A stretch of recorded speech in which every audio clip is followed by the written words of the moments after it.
Hi friends, I will started oxidative phosphorylation and photophosphorylation. In oxidative phosphorylation, ATP synthesis driven by oxidation of NADH and FADH.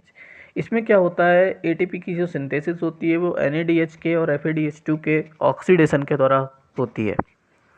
अब ये NADH और FADH2 आते कहाँ से हैं? During the glycolysis NADH2 बनता है और during the Krebs cycle NADH2 और FADH2 भी बनता है और एक इसकी कनेक्टिंग लिंक होती है जहाँ पे pyruvate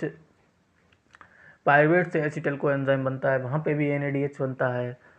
all NADH and FADH2 are oxidized and by 4 complex are present in mitochondrial inner membrane and form ATP. Okay.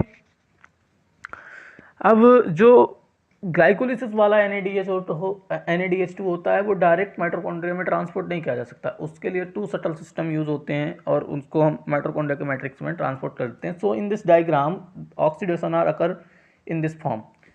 क्या होता है,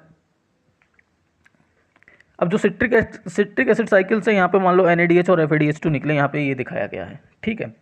अब यहाँ पे जो सिट्रिक एसिड के साइकिल से निकले यहाँ पे NADH2 का ऑक्सीडेशन हुआ और प्रोटॉन पंप हुए इंटरमेम्ब्रेनल स्पेस में, ठीक है। This is a intermembranal space and ये वाला जो पूरा वाइट कलर का जो है आउटर मेम्ब्रेन के आउटसाइड में वो इंटरमेम्ब्रेनल स्पेस है, वहाँ पर प्रोटॉन गए, ठीक है, और इलेक्ट्रॉन कॉम्प्लेक्स सेकेंड से होते हुए और प्रोटॉन पंप हुए इंटरमेम्ब्रेनल स्पेस में। अब ये प्रोटॉन हमारे बाद में पहुंचे हैं किसके पास?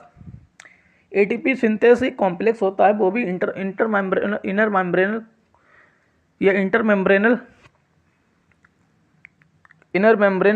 पे ही प्रेजेंट होता है। अब वहाँ पे क्या होता है, उसके थ्रू प्रोटॉन मूव करते हैं और उसमें कन्फर्मेशनल चेंज होता है जिससे एडीपी से एटीपी का फॉर्मेशन हो जाता है। अब इसी प्रकार क्या होता है, कॉम्प्लेक्स सेकेंड FDH2 होता है वो भी एटीपी का इसी प्रकार सिंथेसिस करता है। That's all, okay.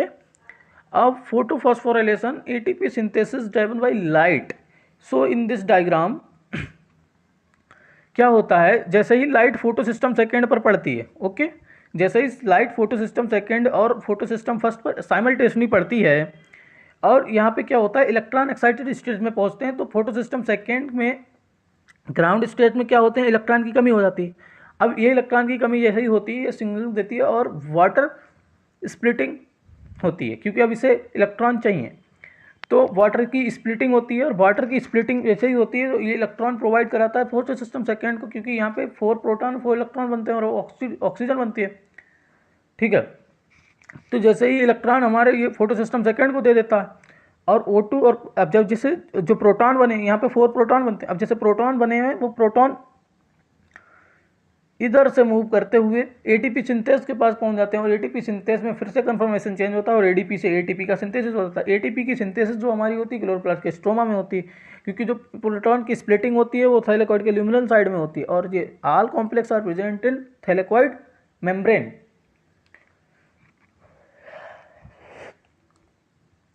अब इसके बाद हम बात करेंगे ऑक्सीडेटिव फास्फोराइलेशन है वो लाइट इंडिपेंडेंट प्रोसेस है। अभी आपने देखा ये लाइट इंडिपेंडेंट प्रोसेस है। अब जो फोटोफॉस्फोराइलेशन है वो लाइट डिपेंडेंट प्रोसेस है, ओके।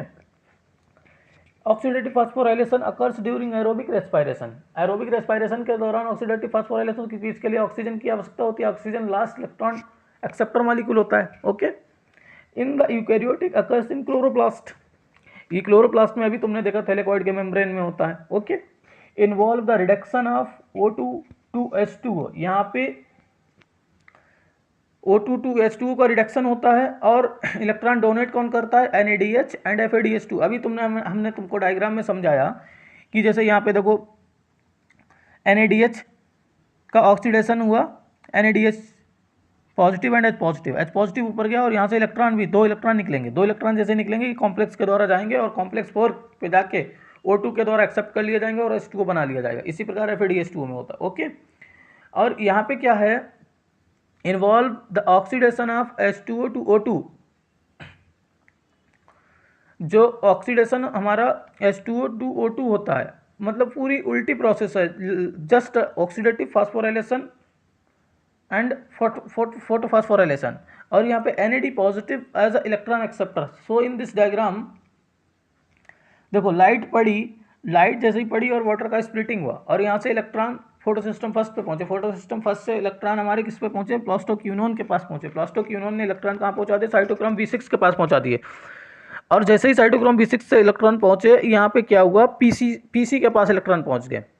पीसी क्या है हमारा, प्लास्टोसाइनिन। अब प्लास्टोसाइनिन से इलेक्ट्रॉन हमारे फोटोसिस्टम फर्स्ट के पास पहुंचे और फोटोसिस्टम फर्स्ट से इलेक्ट्रॉन हमारे FD के पास पहुंचे और FD से वहाँ FNR एक कॉम्प्लेक्स होता है जिसके पास NADP पॉजिटिव और NADP पॉजिटिव, यहाँ पे NAD पॉजिटिव से NADPH में कन्वर्ट हो जाता है और इलेक्ट्रॉन एक्सेप्ट करता है NADH। ओके, इस प्रकार ये पूरी प्रोसेस चलती है। यही डिफरेंस है फोटोफॉस्फोराइलेशन एंड ऑक्सीडेटिव फॉस्फोराइलेशन में। Thank you my students.